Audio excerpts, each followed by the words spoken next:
when my own brother's wedding invitation never came. I packed a bag, bought a one-way ticket, and vanished. But the road I chose led me to a payback he never saw coming. Sometimes the people who should love you most are the ones who cut deepest. And sometimes the only way to heal is to make sure they feel exactly what they put you through. What started as heartbreak in Chicago ended as justice in Lisbon, with a viral video that turned his perfect wedding into a nightmare he'd never forget. My name is Madison Cole, and I'm 34 years old. I run the creative department at Brightline Media in Chicago, where I spend my days crafting campaigns that make people feel something. Ironic, considering I was about to learn what it felt like to have my heart systematically dismantled by the person I trusted most. It was a Tuesday morning in March when everything changed. I was sitting at my kitchen island, steam rising from my coffee mug, laptop open to review storyboards for a client presentation. The mail sat in its usual pile beside me: bills, catalogs, the occasional wedding invitation from college friends who were finally settling down. That's when I saw it. Cream-colored envelope, my name written in elegant script. My heart did this little skip because I knew exactly what it was. Ethan's wedding invitation. My baby brother. Well, not so baby anymore. At 31, was finally marrying Victoria Hale, the corporate attorney who'd swept him off his feet 18 months ago. I'd been waiting for this invitation for weeks, not just waiting anticipating it like a kid before Christmas. Ethan and I had always been close, especially after our parents' messy divorce when I was 16 and he was 13.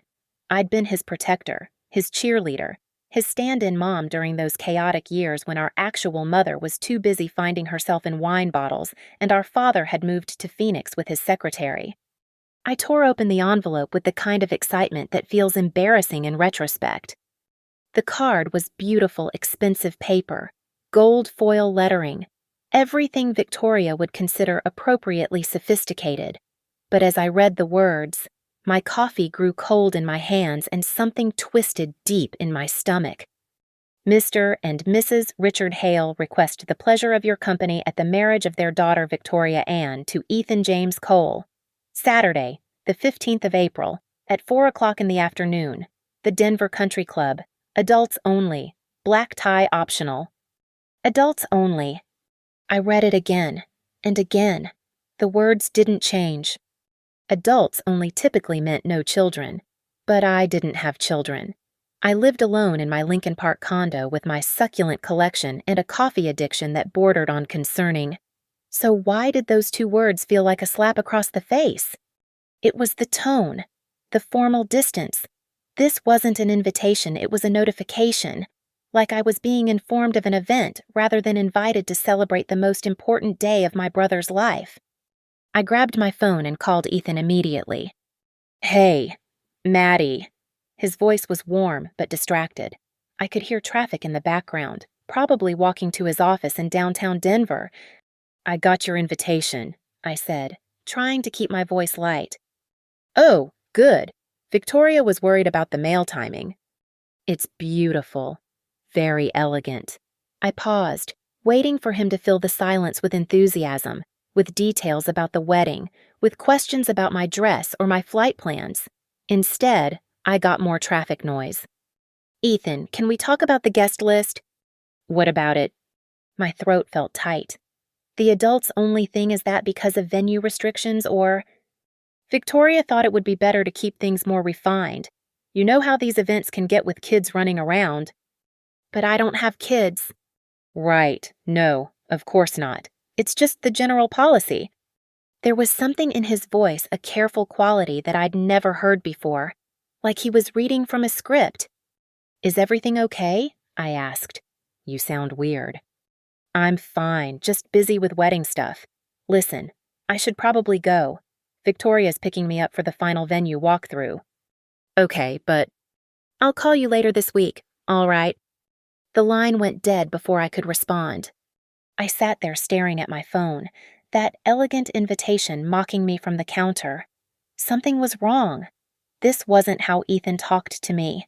We'd spoken every Sunday for the past 15 years, a tradition that started during his freshman year of college. We texted constantly, shared inside jokes, called each other for advice on everything from career moves to what to watch on Netflix.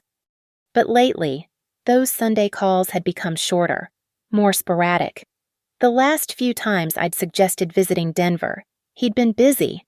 When I'd offered to throw him an engagement party in Chicago, he'd said Victoria's friends were handling everything. Victoria's friends, Victoria's wedding, Victoria's rules. I picked up the invitation one more time and studied every word. The formal language, the emphasis on refinement, the subtle exclusion wrapped in elegant fonts and expensive paper. This wasn't just about children. This was about me. I was being uninvited to my own brother's wedding, and he didn't even have the courage to tell me directly. I spent the rest of that Tuesday in a haze, mechanically going through client presentations while my mind kept drifting back to that cream-colored invitation. That night, I found myself digging through old photo albums, something I hadn't done in years. There we were, Ethan and me at Navy Pier when he was 14, both of us grinning with blue cotton candy staining our teeth. Me teaching him to drive in the empty Walmart parking lot near our mom's apartment. The two of us at his high school graduation, him in his cap and gown, me crying harder than our parents because I was so proud. We'd been each other's constant through everything.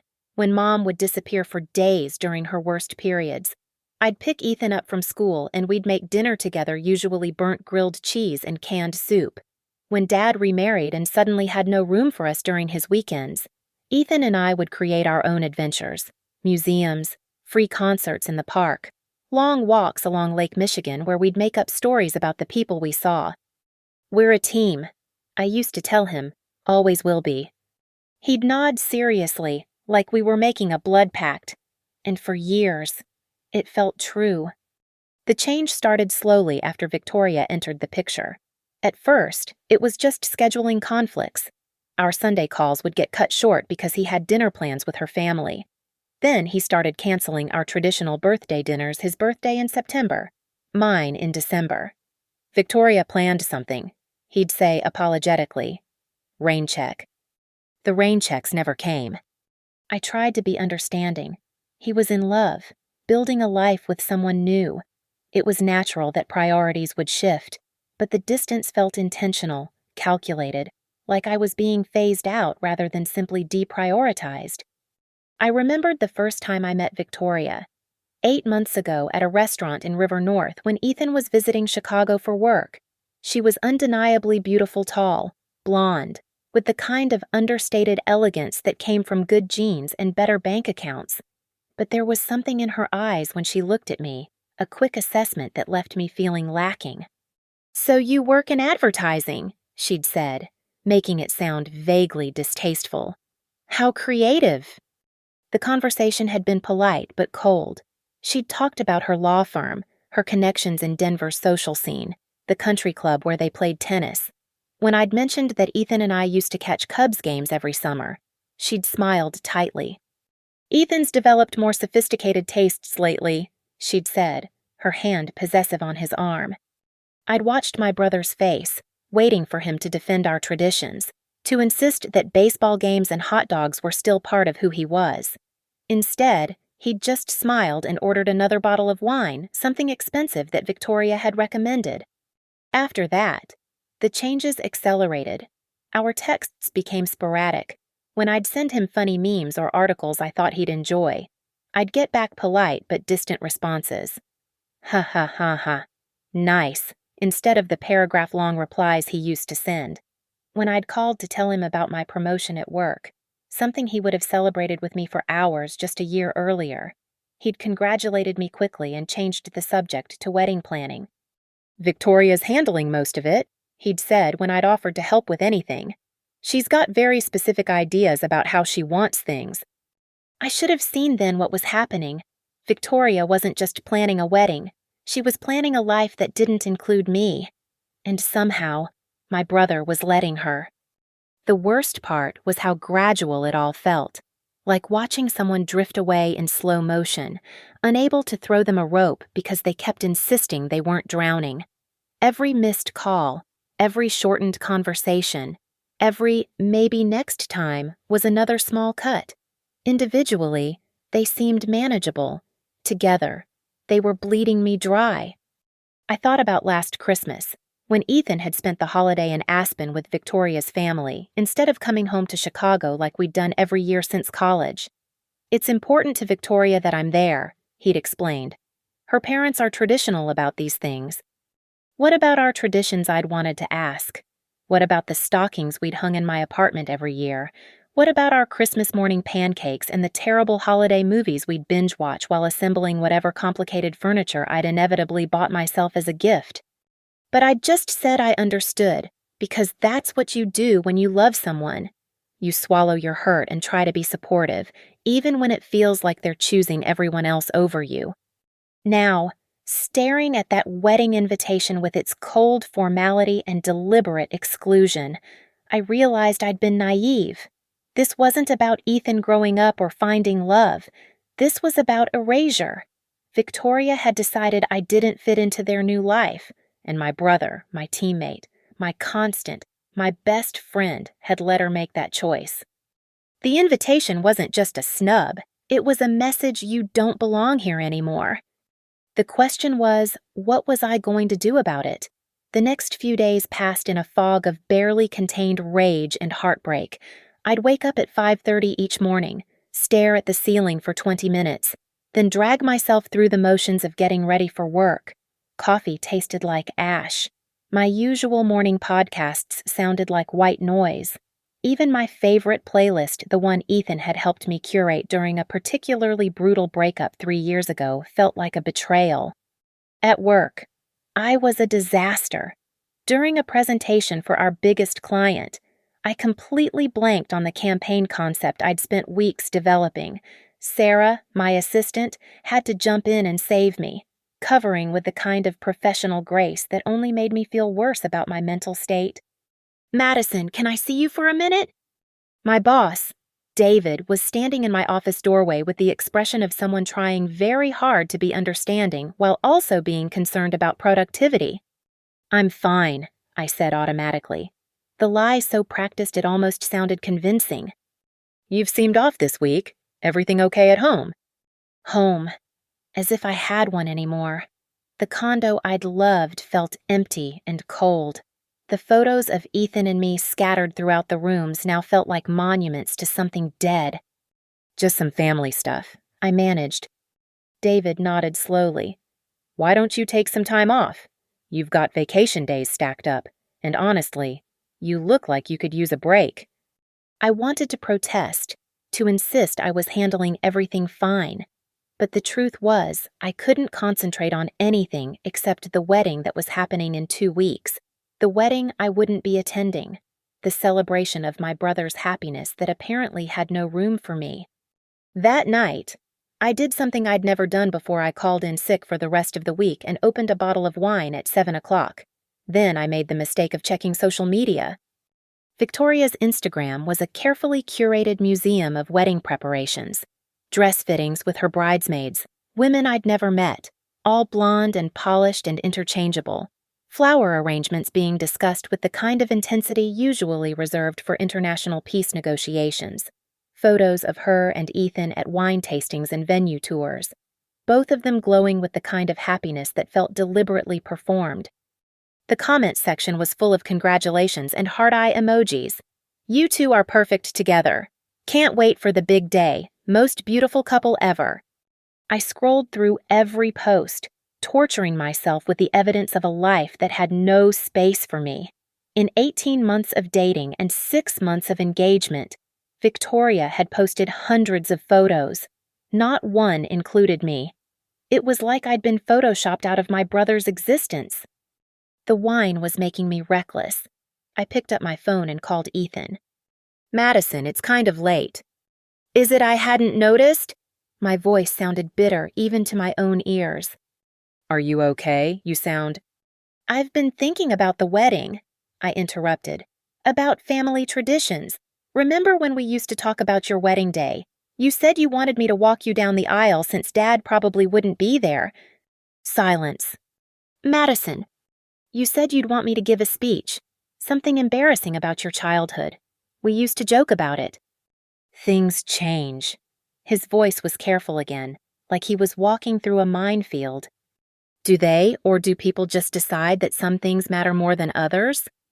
You're drunk. I'm clear-headed for the first time in months. The words were tumbling out now, fueled by wine and weeks of swallowed hurt. You're choosing her over me, Ethan, over us, over everything we've been to each other. It's not that simple. It's exactly that simple. Victoria doesn't like me, so I don't get to be part of your life anymore. When did you become someone who let other people make your decisions for you? I heard Victoria's voice in the background, sharp with concern. Who are you talking to? I have to go, Ethan said. Of course you do. The line went dead, and I was alone again with my wine and my laptop screen full of Victoria's perfect life. That's when I saw it, a travel ad in my sidebar. Lisbon, Portugal, cobblestone streets and golden light and the kind of distance that suddenly felt necessary for survival. I'd always wanted to go to Portugal. Ethan knew that. I'd talked about it constantly during college, showing him photos of the pastel buildings and the ocean views, planning a trip that somehow never materialized because there was always something else: work, family obligations, the general inertia of routine.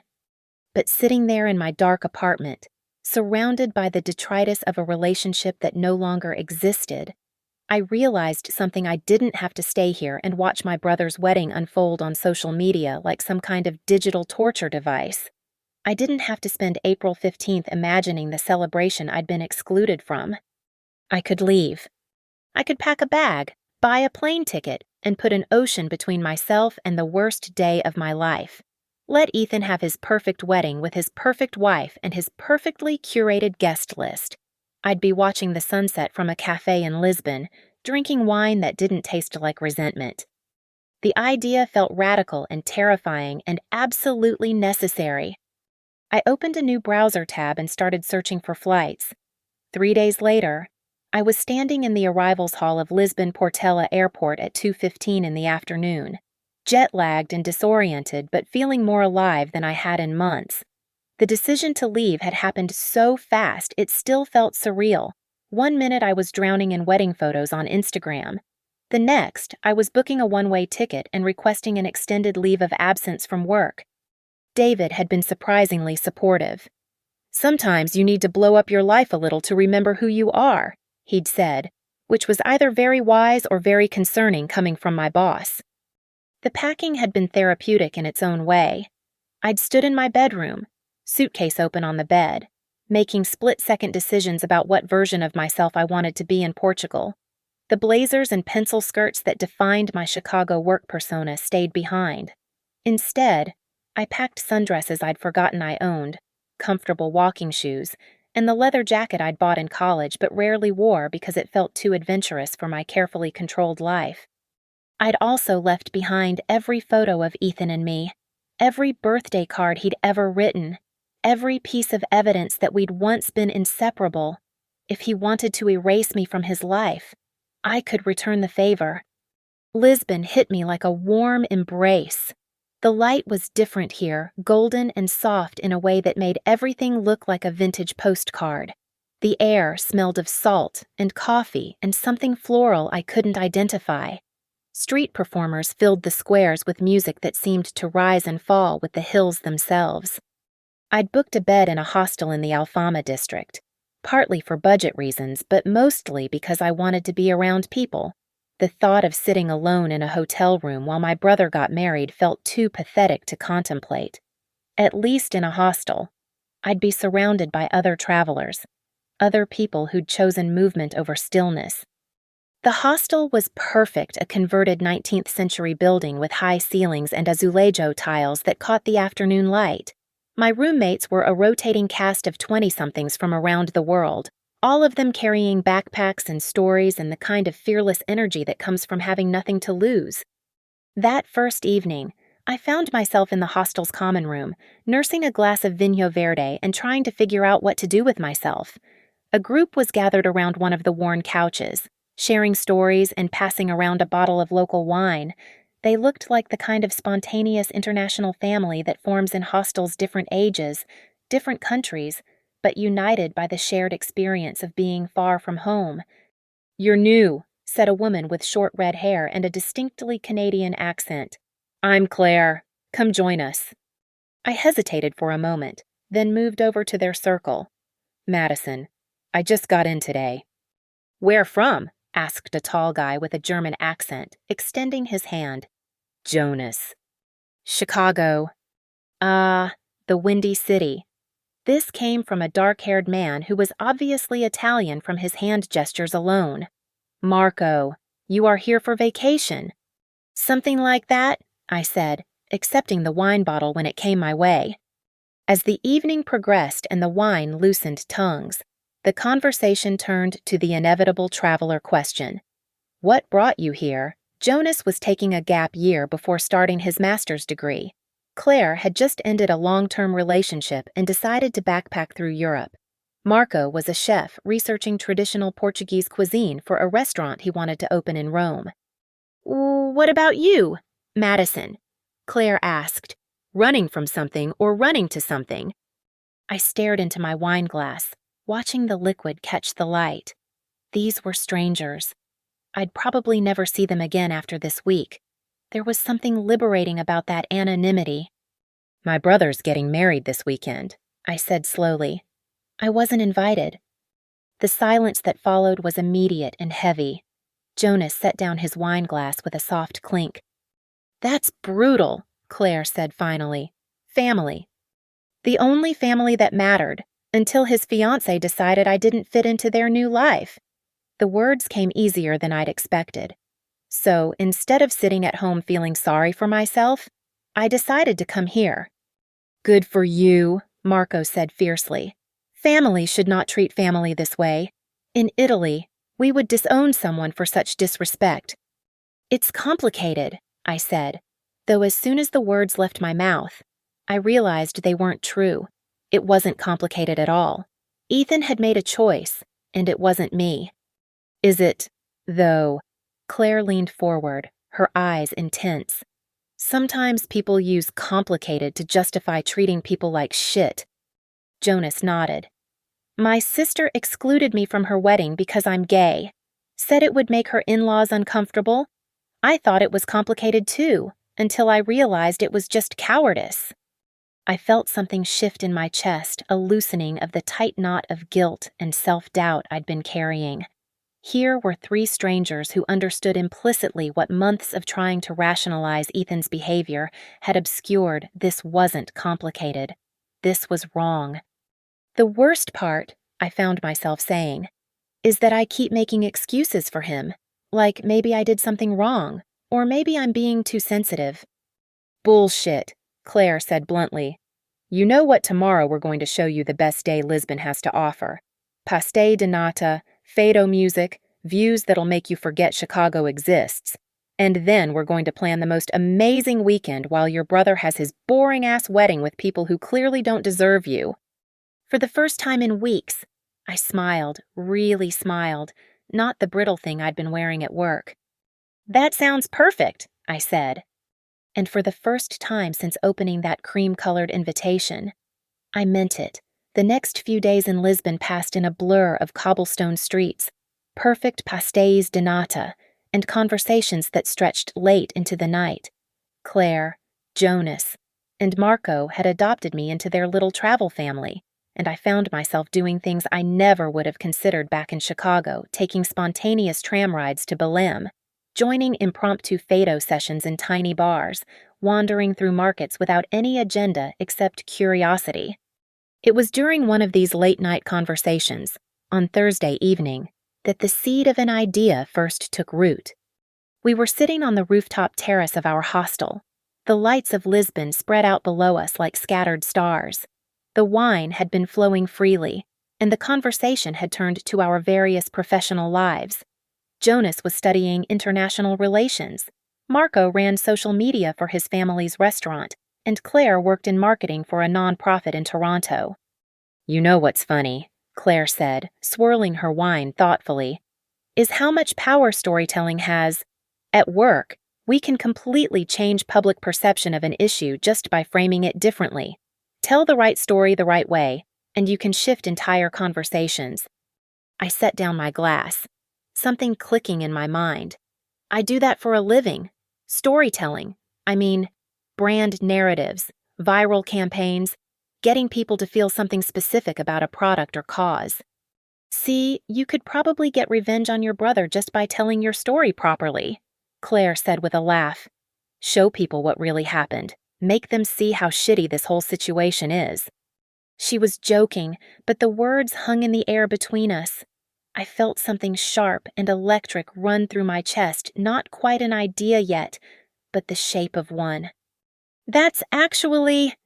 I paused, my mind suddenly racing. That's not a terrible idea. Marco leaned forward, interested. What do you mean? I was quiet for a moment, thinking. In my professional life, I'd crafted dozens of campaigns designed to shift public opinion, to make people see situations differently, to turn sympathy into action. I understood the mechanics of viral content, the psychology of social media engagement, the way a well-told story could spread through networks like wildfire. My brother and his fiancée care a lot about appearances, I said slowly.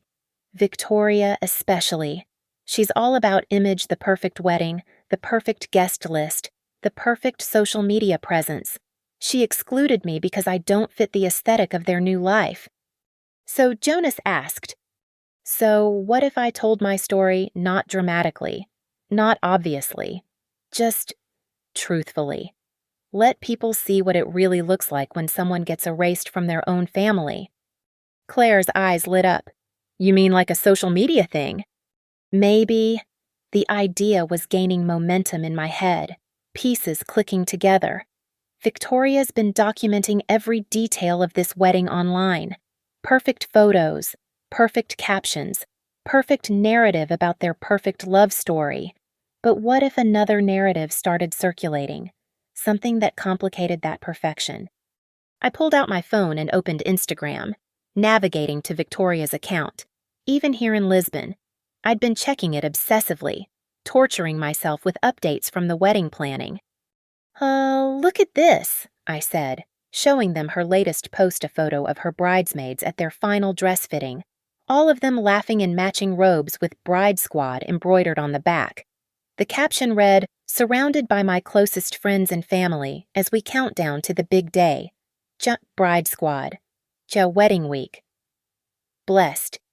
Closest family, Marco repeated. But you are his sister. No. Exactly.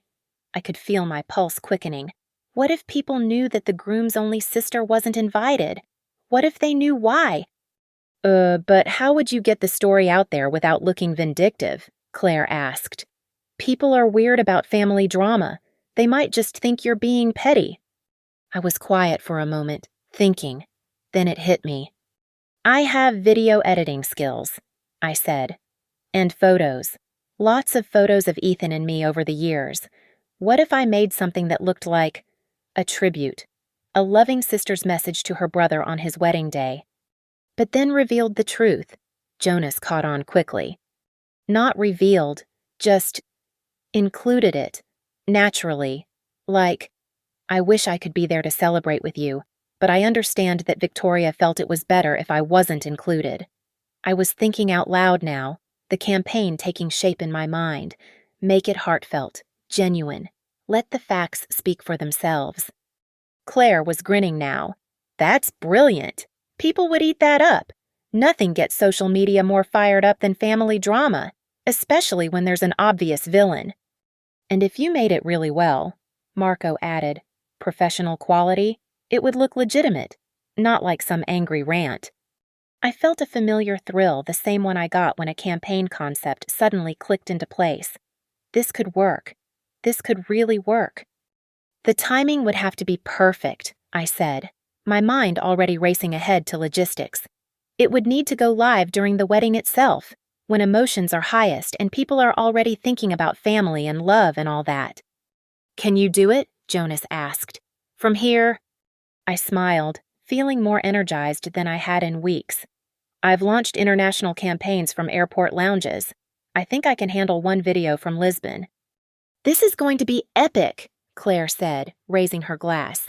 To revenge served ice cold. To storytelling, I corrected, clinking my glass against hers. To making sure the truth gets told.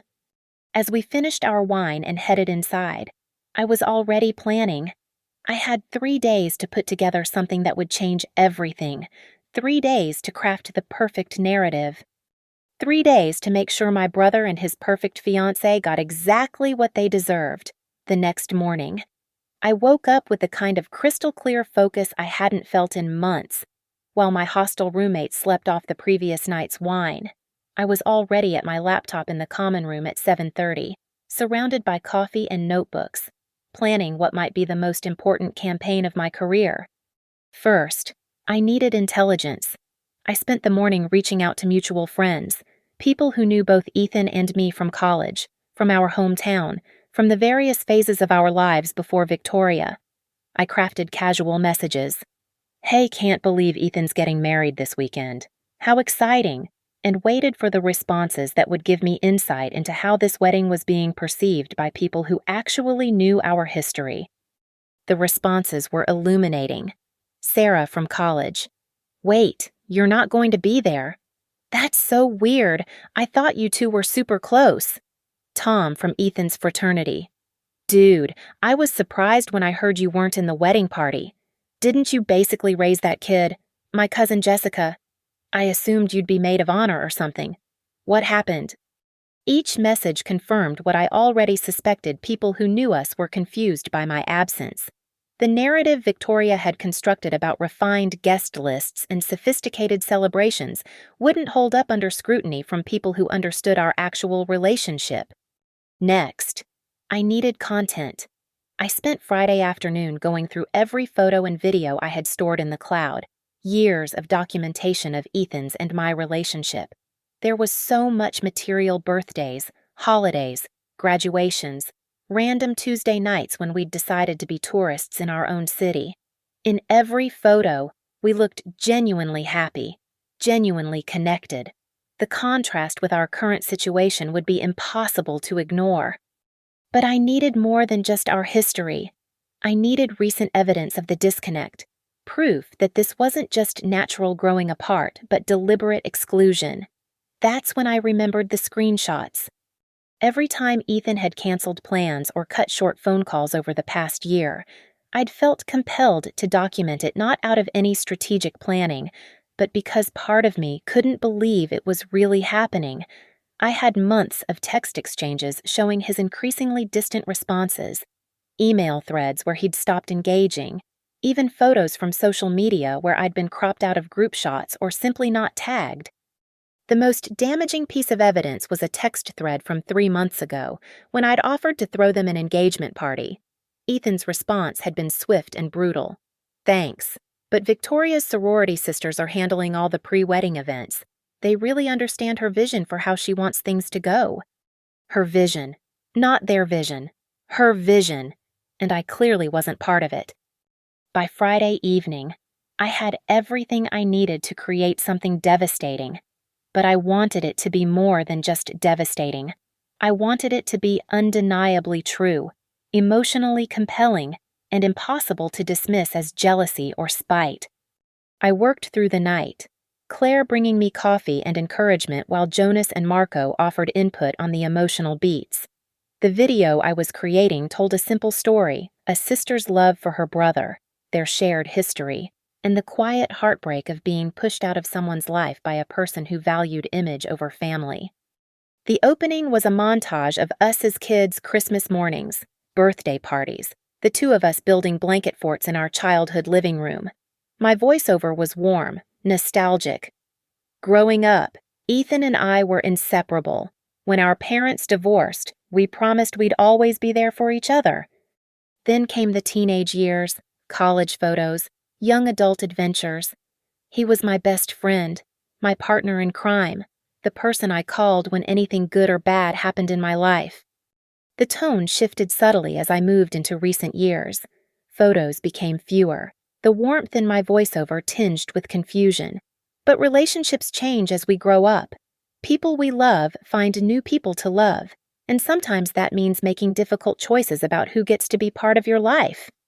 The final section was where I went for the throat, though I kept my tone measured, hurt rather than angry. This weekend, Ethan is marrying the woman he loves, and I couldn't be happier for him. I wish I could be there to celebrate with him. But I understand that Victoria felt it would be better if I wasn't included.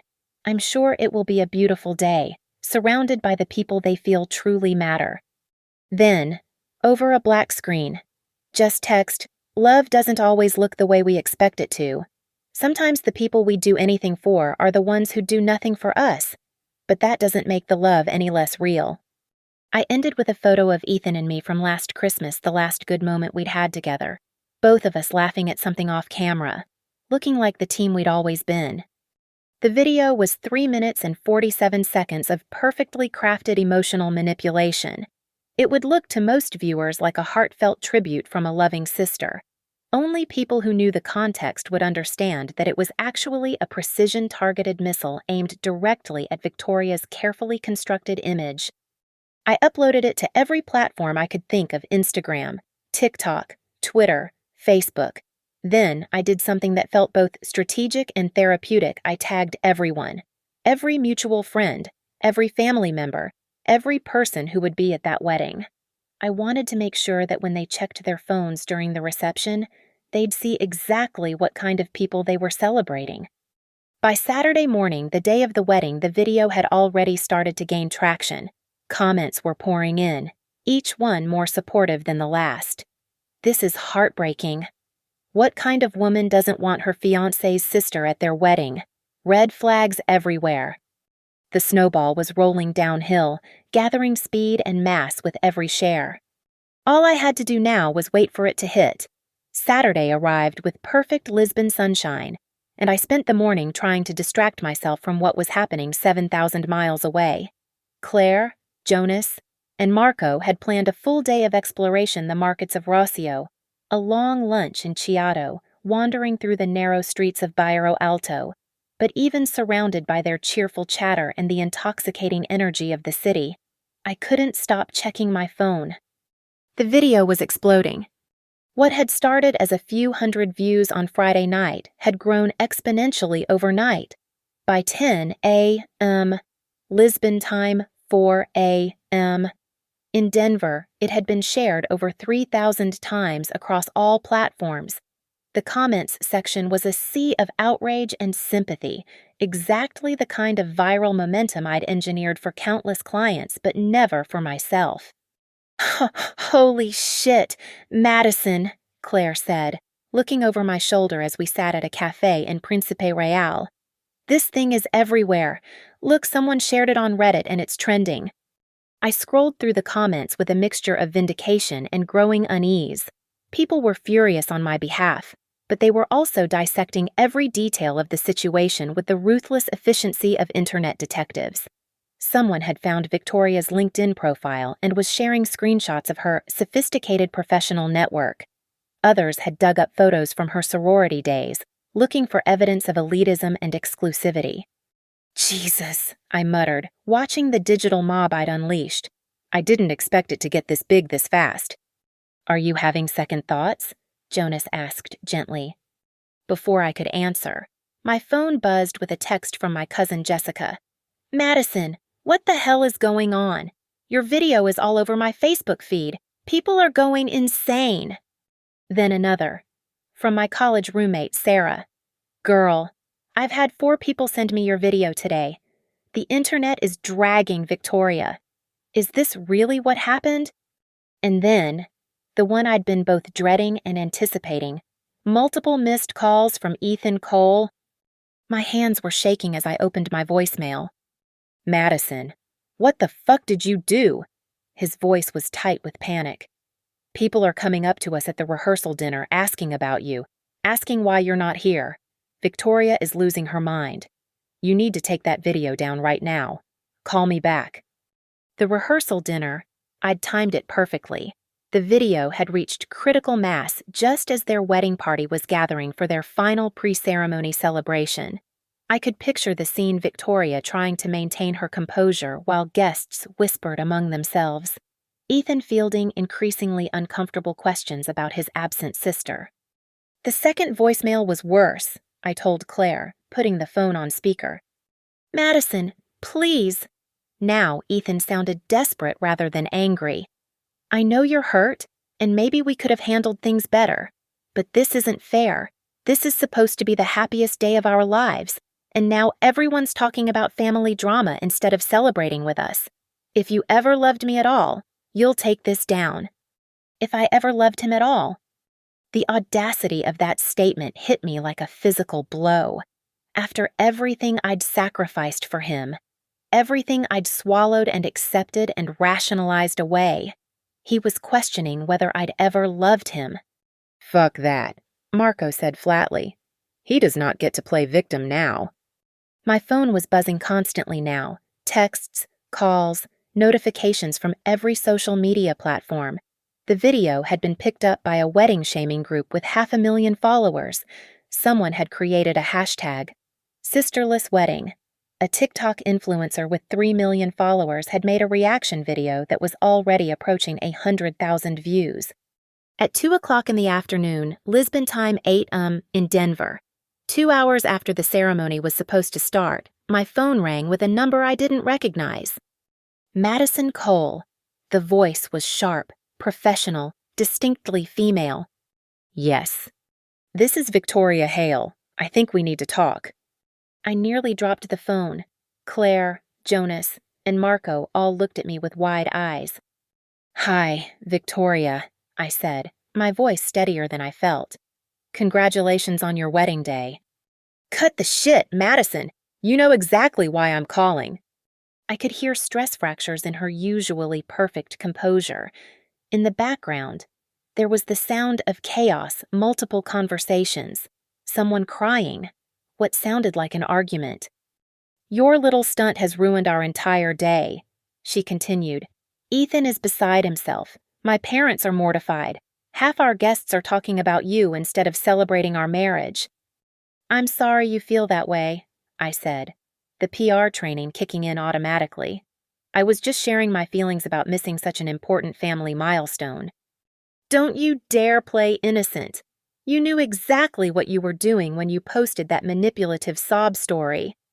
Actually, Victoria, I think the real manipulation happened months ago when you convinced my brother that his own sister wasn't worthy of being included in the most important day of his life. The silence on the other end was telling. You don't know what you're talking about, she said finally. Don't I let me guess you told him I was too emotional, too dramatic, that I wouldn't fit in with your sophisticated celebration, that having me there would somehow diminish the elegance of your perfect day. Another silence. Then Ethan made the decision. Ethan made the decision you wanted him to make. But that's fine, Victoria. You got your perfect wedding with your perfect guest list. I just made sure people knew what that perfection cost. I hung up before she could respond. My phone immediately started ringing again, Ethan's number this time, but I turned it off completely. Whatever was happening at that wedding, whatever chaos my video had unleashed, I didn't want to hear about it secondhand. I wanted to sit in this Lisbon cafe with my new friends and my perfect revenge and savor every moment of watching their perfect day crumble under the weight of the truth. That evening, as the sun set over Lisbon's terracotta rooftops, I finally turned my phone back on. The notifications were overwhelming, hundreds of messages, missed calls, emails from journalists wanting to interview me about viral wedding exclusion story. But what I was really looking for were the updates from friends who'd attended the wedding. Jessica had sent a play-by-play via text. Madison, it was a disaster. People were literally showing each other your video during cocktail hour. Victoria spent half the reception crying in the bathroom. Ethan looked like he wanted to disappear. 3 different people asked me for your contact info to tell you how sorry they felt for you. My college friend Tom had been even more detailed. Dude, that video fucking destroyed them. Victoria's maid of honor gave this speech about chosen family that felt like a direct response to your post. Half the room was uncomfortable. The other half was sharing your video. It was the most awkward reception I've ever been to. But the message that satisfied me most came from my Aunt Linda. my father's sister who'd always been the truth teller in our family. "Honey, I've been watching this unfold all day, and I have to say good for you. What they did was cruel, and they deserved to have their perfect day interrupted by reality. You were always too good for the way that boy treated you." I sat on the hostel rooftop with Claire, Jonas, and Marco, sharing a bottle of wine as the city sparkled below us. The video had reached over 50,000 shares across all platforms. The hashtag #SawSisterlessWedding was trending. Someone had even created a TikTok compilation of wedding exclusion stories inspired by mine. "How do you feel?" Claire asked. "Now that it's over." I thought about it carefully. There was satisfaction. Yes, deep, bone-level vindication that felt like finally exhaling after holding my breath for months. But there was something else, too. Something unexpected peace. "I feel like I told the truth," I said finally. For the first time in over a year, I stopped making excuses for people who didn't deserve them. My phone buzzed one last time. Another voicemail from Ethan, but this one was different. His voice was quiet, defeated. "Madison, I know you probably won't listen to this, but I need to say it anyway. You were right. About Victoria. About what I let happen. About all of it. I don't know how to fix this, or if I even can. But I'm sorry. I'm so fucking sorry." I listened to it twice, then deleted it. "Are you going to call him back?" Jonas asked. I shook my head. "Maybe someday. But not today. Today is mine." The next morning, I woke up to find that several travel blogs had picked up my story, framing it as an inspirational tale about choosing adventure over heartbreak. A lifestyle magazine had reached out about featuring my spontaneous solo travel story. 3 different podcast hosts wanted to interview me. But I ignored them all. Instead, I extended my stay in Lisbon by another week, then booked a train to Porto, then a flight to Barcelona. Claire, Jonas, and Marco had become my chosen family, and we'd decided to keep traveling together. People who understood that sometimes you have to burn bridges to build new ones. As I sat in a cafe in Barcelona the following Saturday, exactly 1 week after Ethan's wedding, I finally watched my video one last time. 3 minutes and 47 seconds that had changed everything. In the final frame, Ethan and I were laughing together, young and happy and believing we'd always be each other's person. That version of us was gone, and maybe it had been gone longer than I'd wanted to admit. But sitting in Spanish sunshine with new friends and new possibilities stretching ahead of me, I realized something I was okay with that. Sometimes the people who should love you most are the ones who cut deepest. Sometimes the only way to heal is to make sure they understand exactly what they've lost. And sometimes the best revenge isn't just served cold, it's served from a different continent entirely, with a glass of perfect wine and the knowledge that you chose yourself when no one else would.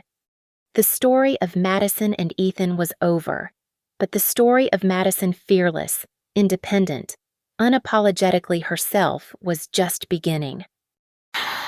Thank you so much for listening to this story of heartbreak, revenge, and ultimately self-discovery. I'd love to hear from you. Where are you listening to this from?